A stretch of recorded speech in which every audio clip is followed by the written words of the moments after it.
कब्रिस्तान में औरतों की रूहें। खबर कुछ यूं है कि कराची से 500 किलोमीटर के फासले पर तालुका हेडक्वार्टर धरकी से 70 किमी दूर यूनियन काउंसिल बरूथा में 4 कब्रिस्तानों का पता चला है, जिनमें लगभग 200 औरतें दफन हैं। इन कब्रिस्तानों में आम लोग और बस्ती वाले दाखिल नहीं हो सकते।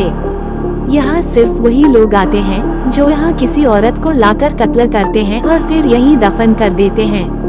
इन कब्रिस्तानों की कोई चारदीवारी नहीं है और इनमें हर तरफ झाड़ियाँ उगी हुई हैं। आसपास के 8-10 गांव खाली हो चुके हैं, क्योंकि इन गांव वालों का कहना है कि रात में उन्हें कत्ल होने वाली औरतों की रूहें नजर आती हैं और उनके रोने की आवाजें सुनाई देती हैं। 21वीं सदी में हमारे यहाँ की बेशुमार गरीब और पिछड़ी हुई औरतों का यह मुकद्दर है।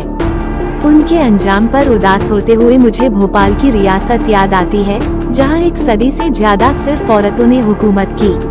प्रिंसेस आबिदा सुल्तान याद आती हैं, जिनकी खुद नविश्त आत्मकथा उनकी मौत से कुछ दिन पहले memories of a rebel princess के नाम से आई है। भोपाल की बेगम आबिदा सुल्तान ने अगर एक बागी शहजादी की जिंदगी गुजारी तो इस बारे में हैरान नहीं होना चाहिए। फारसी, अरबी, उर्दू और अंग्रेजी उन्हें बचपन से पढ़ाई गई।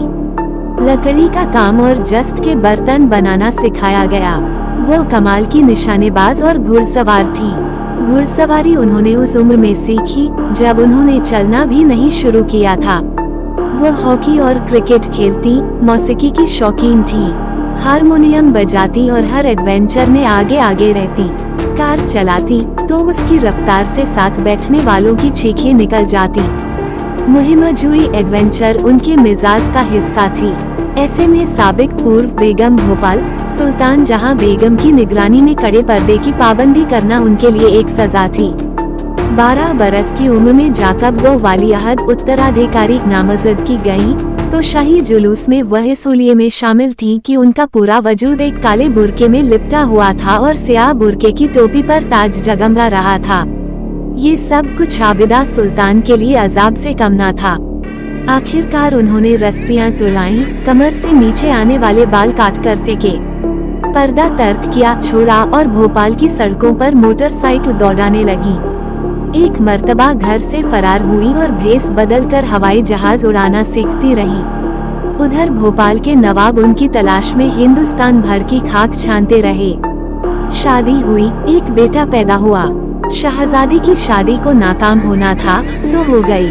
प्रिंसेस आबिदा सुल्तान की खुद नविश्त हिंदुस्तानी अशराफिया खानदानी लोग की एक ऐसी औरत की कहानी है, जिसने बगावत के रास्ते पर कदम रखा और अपने बाद आने वालियों के लिए नई राहें खोली। ये खुद नविश्त हमारे सामने भोपाल के महलात से मलीर, कराची के मज़ाफात ग्रामीण क्षेत्र और मुल्क चीन से अमेरिका तक जिंदगी गुजारने वाली ऐसी लड़की का किस्सा है, जिसने उस अहद जमाने की लड़कियों और औरतों की आंखों में ख्वाबों के जाने कितने चिराग जलाए। लेकिन मुझे घोटकी धरकी के कब्रिस्तान में दफन वे कारी औरतें याद आती हैं, जिनके लिए किसी आंख से आंसू नहीं गिरते और जिनकी कब्र पर कोई चिराग नहीं जलता।